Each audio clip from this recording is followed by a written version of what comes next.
My son Aiden is almost 4 years old, but what you might not be able to tell from first glance is he only has 9 toes. Too many people take for granted something as simple and routine as cutting the lawn. And in the next 5 minutes, I want to tell you exactly why it's important to respect what I've come to consider a dangerous weapon hiding in plain sight. Now, it's easy to say that I'm going to throw some statistics your way, which I will. More difficult, though, to help you to gain an appreciation of the do's and don'ts that so many people fall victim to, either through ignorance or plain complacency. But probably the most difficult part will be telling you about that terrible day that my son's life was changed forever, and the man responsible for that terrible act. Me. Before I get into the personal side, though, let me give you some statistics to digest.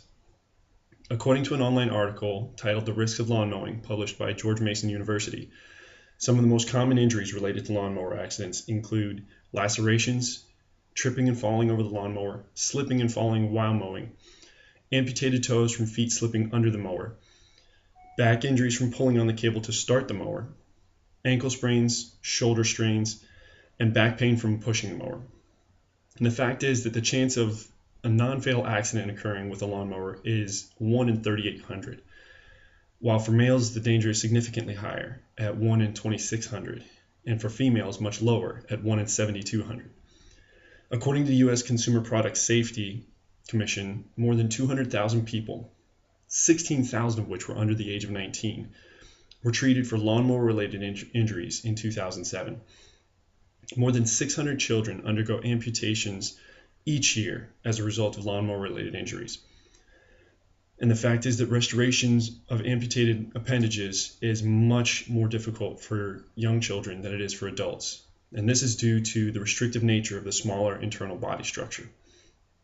Given these eye-opening number of accidents that happen each year, let's talk a little bit about a few things that a lot of people do on a regular basis that increase their chances of an accident, and some things that you can do to lessen these odds.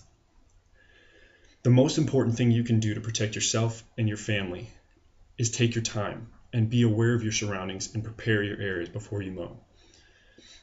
According to Amputee Coalition of America, you should use this simple checklist,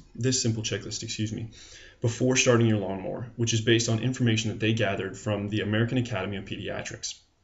Before mowing, clear your area, wear appropriate protective gear, and handle the mower with care when refueling and clearing the mower of grass or debris.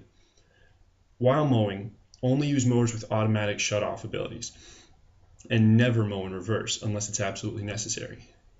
After mowing, wait until the blades stop completely to clear the grass catcher or unclog the discharge chute.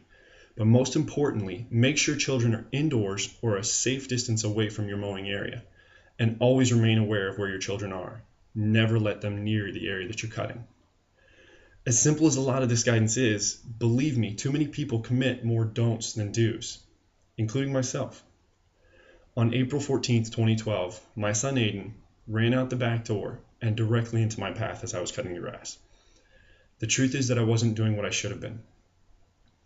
I wasn't wearing the appropriate protective gear. I had earbuds in listening to music, and I wasn't paying attention to my surroundings and what was going on. We routinely let our kids and our pets play in the area where I was cutting the grass. And unfortunately this time, we paid a costly price for it. My son spent 2 weeks in the hospital, and we racked up over $64,000 in medical bills. Thankfully, I didn't have to pay because I'm military.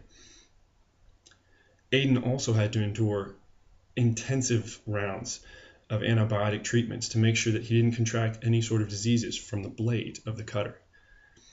And now, like so many thousands of people, I tell my story hoping to make a difference in the life of one boy or girl to prevent that same accident from happening. Hopefully my story has opened your eyes and not clenched them shut due to disgust or horror.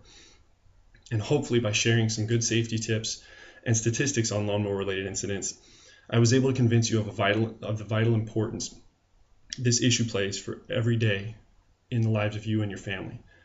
Thank you again for your time and patience as I talked about this very important issue.